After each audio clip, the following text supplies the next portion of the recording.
Big boss का पहला eviction round हुआ और पहले निकलने वाली प्रतियोगी बन गई श्रीजिता डे। तो चलिए जान लेते हैं श्रीजिता के मन की बात।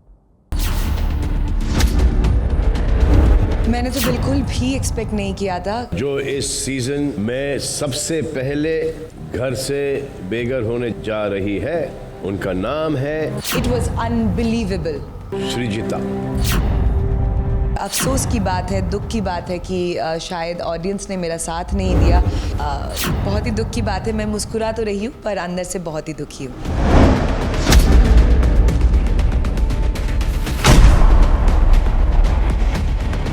हेलो एवरीवन, मैं हूँ सुरभि रंग सिंह और आप सभी का स्वागत है एबीपी न्यूज़ में। बिग बॉस सीज़न 16 का पहला एविक्शन हो चुका है और ये काफ़ी शॉकिंग है। हमें काफ़ी शॉकिंग लग रहा है और आपको भी लगेगा। हमारे साथ है श्रीजिता डे, जो घर से बाहर निकल कर आज हमारे साथ है। आपने एक्सपेक्ट किया था? मैंने तो बिल्कुल भी एक्सपेक्ट नहीं किया था। मैं बहुत महीनों तक वहाँ रहने के लिए गई थी और घर भी काफ़ी मुझे पसंद आने लग गया था और मुझे लोग भी कुछ लोग भी काफ़ी अच्छे लगने लग गए थे। तो मुझे वहाँ पे बहुत दिन तक रुकना चाहती थी, पर अफसोस की बात है, दुख की बात है कि शायद ऑडियंस ने मेरा साथ नहीं दिया। शायद उन्हें कुछ लगा होगा मेरे बारे में अलग तरीके से, जो मैं बिल्कुल भी नहीं हूँ। और मैं वही दिखाना चाहती थी कि मैं रियल में क्या हूँ, पर शायद वो गलत तरीके से पोर्ट्रे हुआ होगा। तो उन्होंने जब मेरा साथ नहीं दिया, मुझे फाइनली एविक्ट होना पड़ा। बहुत ही दुख की बात है। मैं मुस्कुरा तो रही हूँ पर अंदर से बहुत ही दुखी हूँ। अच्छा, जो आप बात कर रहे हैं साथ नहीं देने वाली, हम वो जानना चाहेंगे। आप वो किस टॉपिक पे बोल रहे हैं? वोटिंग के टॉपिक पे बोल रही हूँ, पर उससे पहले, अगर वोटिंग से पहले की बात है तो नॉमिनेशंस की बात होती है। तो मैं जिस वजह से नॉमिनेटेड हुई थी, वो शायद लोगों को बहुत अलग तरीके से या तो पोर्ट्रे किया गया है, या तो लोगों ने अलग तरीके से कंसीव किया है। मैं ज़रूर घर जाके सारा फुटेज देखूंगी, तब मुझे समझ में आएगा कि शायद किस तरीके से दिखाया गया है और किस तरीके से लोगों ने कंसीव किया है। और उसके बाद शायद लोगों को लगा होगा कि मैं एरोगेंट हूँ या जो भी है, किसी के बारे में ऐसे बात नहीं करना चाहिए। तो उस मुद्दे पे अगर हम आए तो मैं यही बोलना चाहूँगी कि मुझे वो गोरी बहुत ही इनसेंसिबल लगती थी, क्योंकि उनको सबसे पहले घर में खाना खाना होता था। जब हम साथ में सब लोग रह रहे हैं एक परिवार की तरह, तो मुझे लगता है सबको साथ में बैठ के खाना चाहिए, जो हम पहले के 2-3 दिन किए थे। उसके बाद सब अपने अपने आते थे, अपना प्लेट उठाते थे, खाना दो। और उससे क्या होता था, लास्ट के जो लोग होते थे, सबके रूम से हम अलग अलग राशंस कलेक्ट करते थे। हम decent amount of ration collect करते थे, पर उसके बावजूद जो आगे के लोग हैं वो अगर ज़्यादा क्वांटिटी में ले लेते थे तो पीछे के कुछ लोगों को खाना नहीं मिलता था, जो सेंसिबिलिटी नहीं है। तो उस दोपहर को भी उस दिन वही चीज़ कुछ ऐसा चल रहा था और मैं और सुम्बुल खाना बना रहे थे। हमें भी भूख लगती है, ऐसा नहीं कि आप कुछ अलग है, आप प्रिविलेज्ड हो तो हमेशा आप लोग आगे आके पहले आके 3-4 लोग खाना खा लो, ठीक है, वो अलग मुद्दा है। तो मुझे उस समय पे उन लोगों के अंदर मुझे सेंसिबिलिटी कम लगी। उसके बाद क्या हुआ, 2 लोग मेरे पीछे खड़े थे और हमारी जिम्मेदारी थी कि जो खाना बनाएंगे वही खाना सर्व करेंगे, ताकि उनको क्वांटिटी का अंदाज़ा रहे, ताकि लास्ट के लोगों को खाना कम ना पड़े।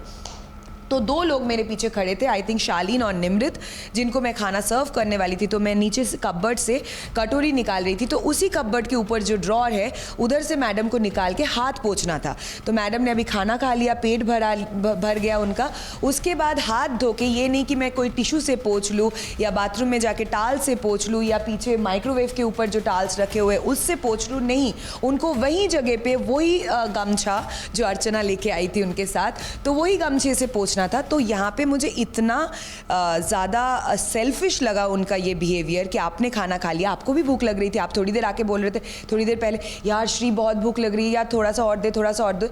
तो आपको ये रियलाइजेशन नहीं है कि आपको भूख अगर लग सकती है तो श्रीजिता को भी शायद भूख लग रही है, और जो 2 इंसान पीछे खड़े उनको भी भूख लग रही होगी। जैसे आपने कहा कि उन्होंने जो जेस्चर किया वो गलत था, लेकिन उस पर जो आपने अश्लील था। वो मैंने जेस्चर ज़िंदगी मैंने कभी नहीं देखा। मतलब मैं अपने मम्मी पापा की कसम खा के बोल सकती हूँ, ऐसी चीज़ें, और एक बार नहीं तीन बार उन्होंने किया, एक बार गार्डन में किया, वापस से आके किचन में किया। It was unbelievable. और पता नहीं बिग बॉस को कैसे वो चीज़ नहीं दिखा। लेकिन उस पर सिर्फ आपने अपब्रिंगिंग वाली बात कह दी, तो आप पर हाँ मतलब मैंने ये वो शब्द इस्तेमाल ही नहीं किया। मैंने ये भी इस्तेमाल नहीं किया कि आपके मम्मी पापा ने क्या सीख दी। मैंने सिर्फ ये बोला था इससे पता चलता है आपको क्या सीख मिली है। आप नहीं तो आपकी जगह किसे बाहर होना चाहिए था? मुझे डेफिनेटली गौरी लगी थी, not because of this incident. मैं तो उस बात को पीछे छोड़ के भी आगे बढ़ चुकी थी, पर वो बार बार कोई भी टास्क में, कोई भी चीज़ में मेरा नाम लेती गई। मतलब 3-4 टास्क उसके बाद हुआ, वो लेती गई। मुझे कहीं ना कहीं थोड़ी सी हंसी भी आई थी, मतलब कि आप लेट गो ऑफ नहीं कर सकते हो। उसका यही साइकोलॉजी था कि अगर मैं MC स्टैन के साथ बहुत घुल मिल जाऊं या उनके साथ एक ही प्लेट से खाना खाने लग जाऊं या एकदम बेस्ट फ्रेंड दिखाऊं तो शायद मुझे ऑडियंस भी पसंद करने लगेंगे। और कहीं ना कहीं ये सच भी निकला।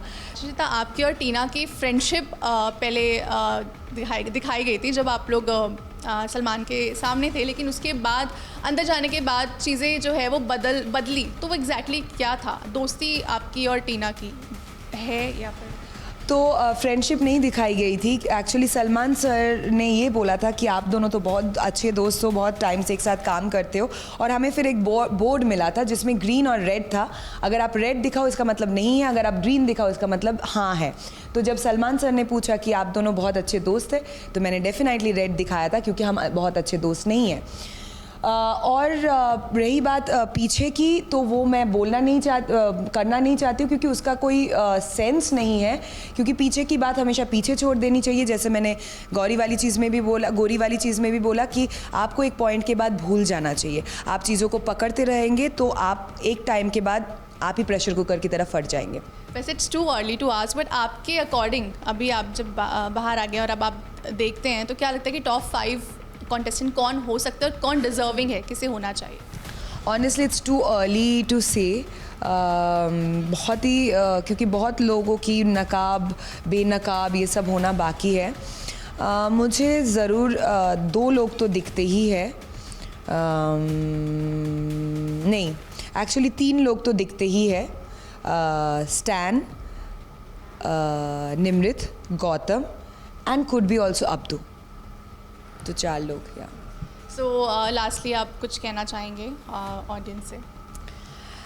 Hi everyone. शायद आप लोगों ने थोड़ा सा कमी कर दिया मुझे प्यार देने में, प्यार भेजने में, पर जब आप ये वीडियो देखेंगे, जब आप ये इंटरव्यू देखेंगे टीवी में, तो आपको ज़रूर समझ में आएगा कि मैं बिल्कुल भी एरोगेंट नहीं हूँ। I am a very humble person और मैं सबके तरफ बहुत एक्सेप्टिंग हूँ। पर वो सिचुएशन मेरे लिए भी बिल्कुल भी एक्सेप्टिंग नहीं था, क्योंकि वो सिचुएशन बहुत ही अश्लील था और मुझे लगा कि वो हमारे संस्कार, कल्चर, सोसाइटी के बहुत ही खिलाफ था। तो प्लीज़ समझने की कोशिश कीजिए। मैं बिल्कुल एरोगेंट नहीं हूँ और मैं किसी को नीचा दिखाना नहीं चाहती हूँ ज़िंदगी में कभी भी। Thank you.